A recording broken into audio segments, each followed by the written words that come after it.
still watching Tea or Coffee, you can follow us on all social media platforms at High Impact TV and at High Impact TV UK.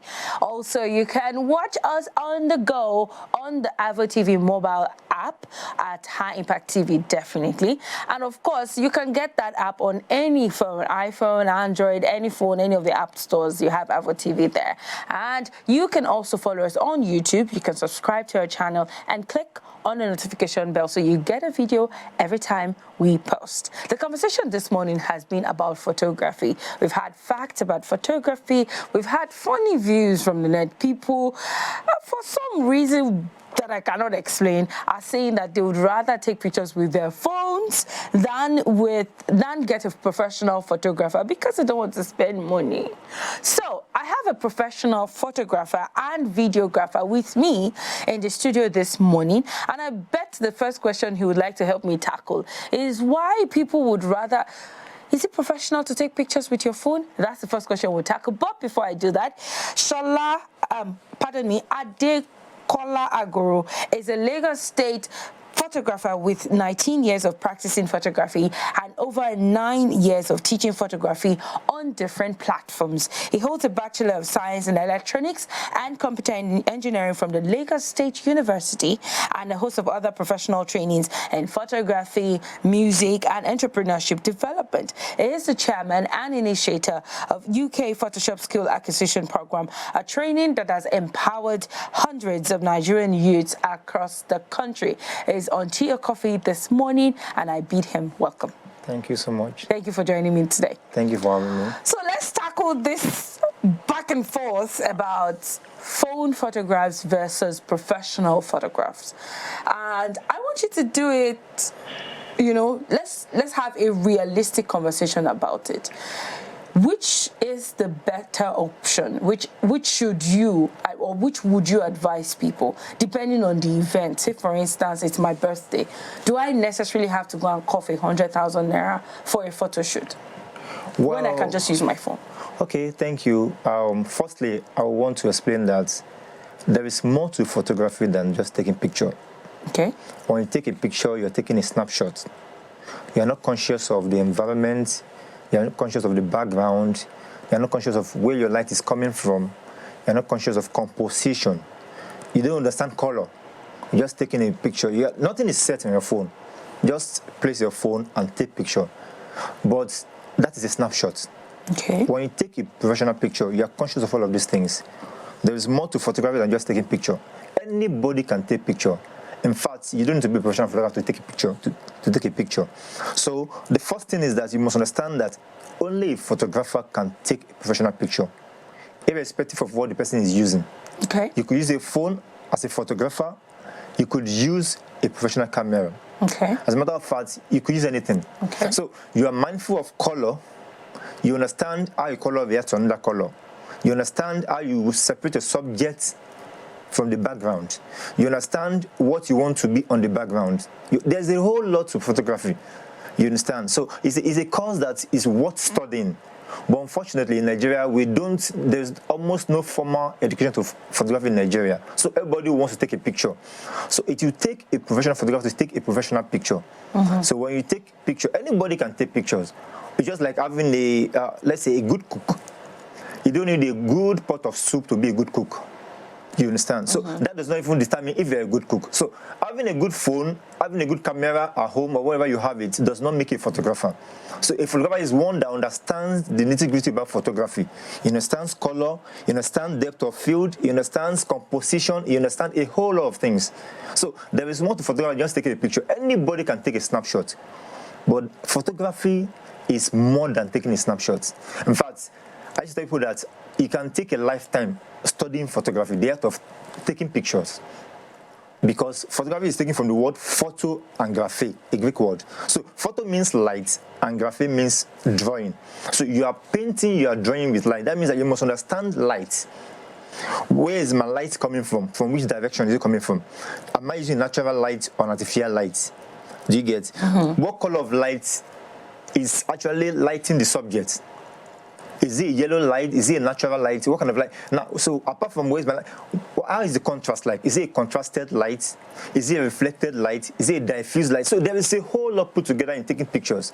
So because the person has actually studied that art of taking pictures, it just comes around in 1 second. He's taking picture. You're looking at. I can just press this. Anybody can press actually, but you could tell the story of this studio now in different ways.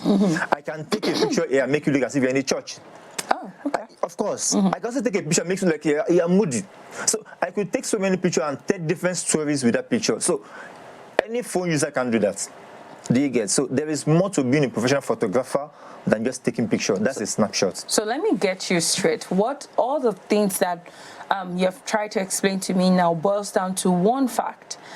One random person can handle a professional camera and just take a snapshot, Yeah. while a professional photographer can actually take professional pictures even with a phone. Yes. So what marks the difference is that training, the understanding of light, the understanding of shadows, Yes. the understanding of backgrounds, the understanding of, oh, okay, I'm trying to create a story with this picture. There's this image I'm trying to pull out of this scene and all of that. Okay. Yeah, much more. The best gear you should have as a photographer is to work on your mind and your eyes. Okay. Everybody is looking, but few people are seeing. So what are you seeing? What story are you telling? You must tell the story in your mind first of all before you can actually bring it to life with your camera. So irrespective of what you are using, be it a phone camera, be it a small camera, be it a professional camera, it doesn't really matter. What counts is it conceived in your mind first of all? Then can you actually see it, not just looking? So you could take me a picture and I'm look so, I could look like a 50-year-old person. But if you want me to look much younger, you have to conceive that in your mind first of all. From where you place me, what is around me and all of that makes it look the way I want it to be. And that's what people are paying for, not just the camera or the phone you are using to take a picture. That's it. Okay, so in your 19 years of photography, and then your experience training other people, what would you say stands out with photography? First of all, it's just the eye. How you've trained your eyes to see pictures, to tell a story in your own way. If you bring 20 persons here to take pictures, they will take different pictures with the same camera. In fact, they will get different picture qualities. And they will take it from different angles. While you go to a church and you see people walk around trying to get the best angle is because they're actually not trained. So when you are going to a church, you're not supposed to be roaming around looking forward to get the best angle. So you should go straight to where you think this is the best place I could get the best angle and take it. I don't need to take too many pictures. No, it doesn't work that way. Do you get? Take few pictures and you are sure that what you've taken is a good one. Okay. That's it. Now, are there categories of, because you did mention that any random person who puts their phone to their face and does all of this and does all of this is probably just taking a snapshot. Yeah. Now, are there different types of photography? I mean, based on maybe exposure or based on, what are the classes that there are? Okay, we have so many fields of photography.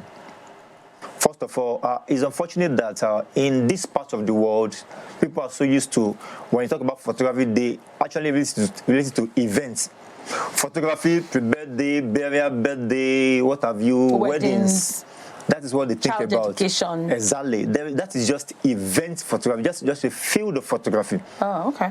We have underwater photography. So you can't take a picture while you're inside the water with your phone.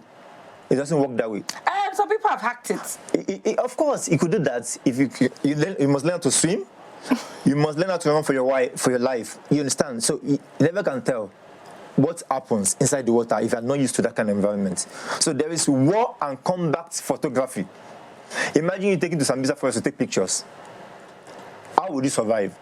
You wouldn't tell somebody that, wait, I'm a photographer, let me just take it. Before you shoot anybody, you understand? So you must be trained on how to use gun, how to shoot, how to protect yourself, how to take good pictures, how to tell a story. They won't think people are acting it up.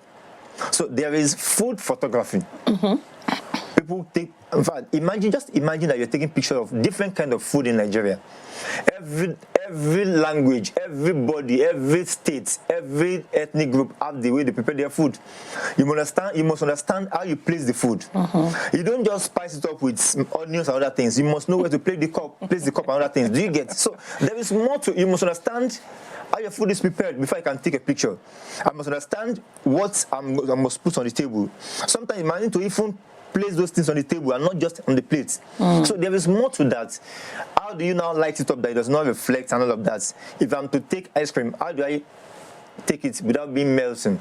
How do I, make it so shiny and glossy?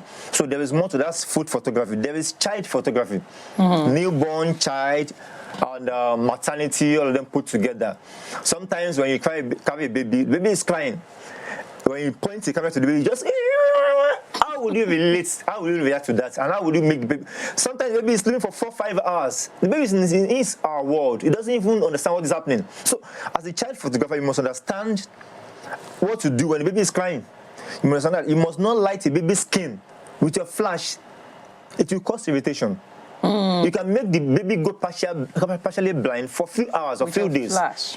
So how do you light up without using artificial light? You must understand, you must understand at age 1, 3 months, 6 months, how do you deal with heart? Some of them don't give you attention when they see balls, other things, toys. So you must understand all of that. Will be just and funnily, there are equipments that the equipment used for them as different equipments. Okay. A single camera and a lens cannot shoot all of this. So there is product photography. Product you shoot. You shoot products for adverts, editorial, other things. There is commercial photography, which are actually used to event photography and all. What category does stock footages fall? All these photographies that, so if you go on the internet now and you're looking for man crying, you would see, if you type black man crying or white man crying, Asian man crying, you see all of those different categories. Google Photos will bring everything out. And then you see people, somebody may be crying like this, another person may be crying like this. Now, what genre does that fall? Okay, that could fall under street photography. Okay. It could fall under documentary photography. And it could fall under, what have you again? I think those two basically. Okay. Street and documentary. Okay. So street, you're just taking random pictures of things happening around. Documentary, you could actually take pictures of. We now politicians now, governors, that they have documentary photographers taking pictures of their activities. That's documentary. Okay. So street, you could tell a story about child abuse, child molestation, and all of that. So you could just take a story and just make form a story around that. Okay. Talk about homelessness, so many things. Yeah, there's also news photography actually. Yeah, photojournalism. Yeah. Every magazine, every story you pick today, every paper you pick, you see a story backed up with pictures. Yeah. Sports photography, you see them, So you don't just write a story without a picture. So somebody wants to see it visually. Yeah. That's it. Yeah, because we think visually. Exactly. So now let's come back to all these different genres of photography. Is it possible to have one person who claims to cover everything? Wow, interesting. It's like saying you have a medical doctor that's a surgeon, a dentist, and it's just everywhere. No, it's not possible. Okay, what if the person trained? Okay, let me cite myself as an example. I've been shooting for 19 years now, and I teach almost all of these fields of photography, but I'm not a master of all. Okay. Do you get it now? So you must understand the nitty-gritty about that field of photography before you can be a master of that field. Okay. There are equipment, there are lenses of 2.5 million and much more that you have to buy. There was a day I got a job. Let me just try to digress a little bit on architectural photography. I had to first of all go there on the island to inspect the building, just a building, and not take just 5 pictures. First of all, I went there to inspect. That was how I got to know that I needed some special lenses to take those pictures that would cost almost over 500,000. I had to get them. So imagine if you have been taking events all your life and you feel that your camera can do that, your lens, you end up not delivering something that is worth it. So that is it. So your camera and the lens is just 200,000, and the lens I used for that picture alone was over 500,000. So you can't be everywhere. But there are apps now that helps you to improve on your photography. You take pictures with your phone. There is Lightroom, there's Photoshop, there's this, there's that. And there are some people that even without training, they just know how to navigate their ways around softwares. Yeah. So are you still saying that that doesn't in any way affect the photography industry as it were? Because if I have a good phone, I can take good pictures, maybe to a large extent. I understand, Yeah. okay, I like this background, even though I don't have technicalities. I just know this background does not look too good, or the light is making me look too dull here or too bright here. Yeah. Maybe I should change position. And I'm able to do all of that. And I'm also able to apply whatever, you know, drag the red down, increase the green on maybe one photo app. And I'm able to do that. And I look at it and I feel satisfied with. Yeah. And I tell anybody that cares to listen that I take my own pictures. Does that in any way impact on the photography industry? Yes, it does. How? First thing, you must understand that why you are taking picture or why you are engaging a photographer is because of your satisfaction. So when your phone gives you satisfying results, then there is no point. So the first thing you must understand is that it will knock some people off the business. When your picture you take is much more quality than what your photographer is giving you, why engaging the person is not worth it. So those people that are not building on their craft will be knocked out of the business in no time. And because you want, if you have a phone that could give you quality pictures, then why would you want to engage someone that cannot give you something that you want? Do you get? So you want something better than your phone quality. So first of all, it will knock some persons out of the business that are not ready to build their craft. But if you know your audience, you will always be relevant. You have to build on your craft. You have to go for trainings. You have to buy equipment that will deliver. None of my cameras, no phone can match up. No phone can match up with any of my cameras. Not even the least one.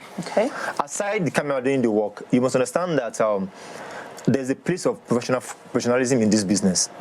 So when we are 2,000 shooting photographers that we have, and if 1,000 of them are actually out of the business because they can't deliver, so that means that it should give the remaining 1,000 an edge. Do you understand? That means that the competition is now reduced. So you know that we have top 5 photographers in your area that you could actually come to. So everybody in that area, up to 1,000, 2,000 persons, patronize just 5 photographers instead of patronizing 1,000. So people that are very good, that know their onions, will now make more money.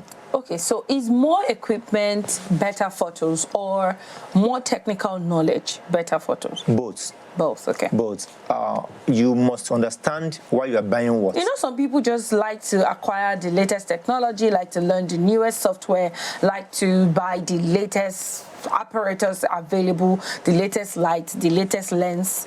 But it still doesn't show. That was why I asked that question, because if you look at it, technological advancement is a good thing. Yeah. But we all know that it also has its own disadvantages, and so I would like to know if either or, and how, because you said both. So how does the two come to play? This is it. There's a place of technological advancement. As things are advancing technologically, you must also build on your craft. You must work on yourself. You must go for trainings. You must understand that people that use typewriters in the days of typewriters are not relevant now in days of computer.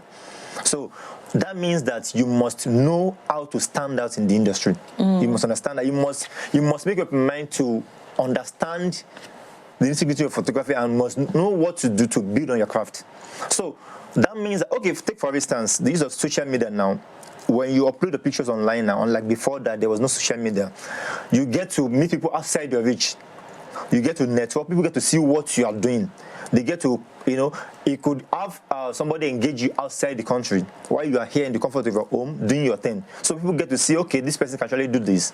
He can deliver this. So that is one of the advantages of social media. At the same time, your gears, your technology, your equipment too have their own role to play. When you have good equipment, it will make you deliver well. When you don't know the technical know-how of how to deliver and you have good equipment, then you will know how to give the best results. So they work hand in hand. Yeah, that's it. All right, so before I let you go, I want us to look at the business aspect of photography. For some people it is a hobby. They just take photographs not because they want to make money, but because they just like to create images and see beautiful stuff. So let's talk about how to navigate the business space. For instance, you are the one person who do on a normal day. You just like to do it for a hobby. But someone is telling you, you can make money from this thing. What are the avenues? What are the money-making avenues available to a photographer? In case there's anyone at home who is wondering, what can I do with this photography skill that I have? Okay, first of all, it is limitless. It is boundless. It's not something that sometimes things are unfolding by the day. So sometimes you have to understand that for hobbyists now, you must know the technical know. You must know that there is more to photography than just shooting. You must know the ethics of the business. You can't shoot my wedding and tell me that you misplaced your memory card. Do you get? Yeah, it sounds so unprofessional. You must know how to preserve pictures. So after you've understood all of these things, then you can venture into any genre that suits your interest. Okay. I like babies. Then you can try out baby photography. I like taking things that are not responding to me. I don't want somebody to talk to me. Then you can try products. Yeah. I like ladies. I like them looking beautiful. I want to make them photogenic. They can try beauty photography. You deal with models. And so you must know your strengths. You must understand that you can't just go into sports photography when you don't know about sports, when you don't like sports. You won't even know what to shoot and when to shoot. You don't even know who is playing what. That is it. So you must understand, you must know your strengths, your weakness, your interest, what suits your interest. And when you know that, then you can learn how to make money from that field. But people have pictures of Lagos State, all the governments and all of that, and they don't know what to do with the pictures. Are you going to stock them? Are you going to sell them online? How do you market them? And you must understand the legal side of photography. Do you just post anybody's picture online without their consent and approval?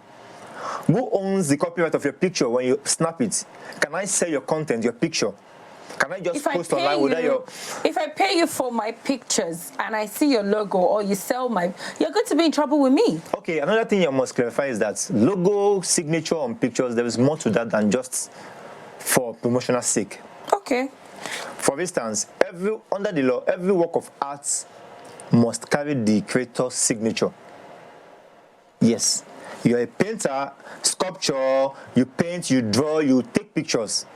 It should carry your signature. People are not aware of that, actually. Because you said must, I was going to tackle you. It should. Should is not must. You know that, right? No, the thing is that... You see, the issue that I have with logo imprint of a photographer on any photograph is this.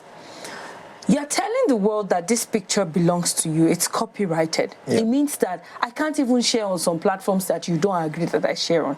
But if I have paid you for that service, it is a service. I have called you to capture my image. It is a service. I believe strongly that if at all you put your logo, it should not be invasive in such a way that it would be injuring my own. Come on. Okay, interestingly, in this part of the world, there is so much information people are not aware of, including the photographers. Okay. When you engage me to shoot you for a particular service, for a wedding, you have no right under the law to print it, to make frames of those pictures without my approval. Why can't I make prints? Because I paid you. You don't get. They are my pictures. That is the Nigerian mentality, and that's the Nigerian factor. The truth is this. Let me just break it down. There is a law. There's a legal side of photography that Nigerians are not aware of, including the photographers. How much more your clients? You have not answered my question. I want to clear this first of all. When you pay for a service to use a picture for a particular thing, under the law, even Nigerian law, you have no right to use that content for another purpose without the written permission and approval of the photographer. Have you ever heard that before? For a service I paid for. Yes. I disagree. Okay. You know what? You and I might need to get a lawyer. No, you and I might need to get a lawyer. You and I might need to get a lawyer. Okay, do you know why I said that the photographer must understand the legal side of photography? Because there is so much information that people are not aware of. Okay. That was I said that earlier. Do I have right to post your picture on my social media platform without your consent and approval? I wouldn't want to just jump into answering that. Leave that aside. Okay. Do you have the right to use the picture for whatever purpose that suits you after paying for it? I think I do reserve that. Everybody would think that way. I have a scenario that I like to paint. Okay. Right. Hear me out. So and I painted it with Omo Bolade. So it's like I bake. Okay. Okay. So it's like, and I just bake for my own purpose, not commercially. Okay. But it's like someone asking me to bake for them commercially. Okay. A wedding cake. Okay. And because I want to go by, oh, okay, it is my work of art, it's my creative work. Yeah. Yes, this person paid for the service. So I'll now go and put my logo or pipe my logo with icing on the person's wedding cake and say, this cake was made by Oluwayemisi. Come on. Very interesting. When we say work of art now, we have to be specific. Not just everything. So a cake is not a work of art. No. It is for the fact that I have a pear cast does not mean that that is a work of art. It's a creative thing. I could do that with my hands. So the law that governs that has its own restrictions. When we're talking about creative intellectual property now, it also talks about what you do with you write poem, you write books. These are your intellectual properties. That's a different thing. That's what the law covers actually. Okay. Do you get? Not that I bake cake, I cook soup. No. That's a different ball game entirely. With soup, how do you put your logo? No, I'm just trying to say that everybody can make something. Does not really make you a creative person, so to speak. That is not what you understand. How do you customize your soup and all of that? So that's a different thing. So there are so many things that I can't even begin to share here that has to do with what people are not aware of. So, but just take it this way, that every content created by a creative person must have the right, the person has the right to put his or her signature on that thing. Of course, not the one that is so big and become distracting. Do you understand? So we have to creatively put it somewhere. And that is not even actually copyright. The copyright is not what you put on the picture. Copyright is what is embedded in the camera. When I take you with my phone, it is automatically copyrighted by the camera itself, be it phone or camera. You and I are going to have to continue this conversation. Okay. But I have to wrap this up. But I really enjoyed having this conversation with you this morning. Thank you so much for joining me on Tea or Coffee.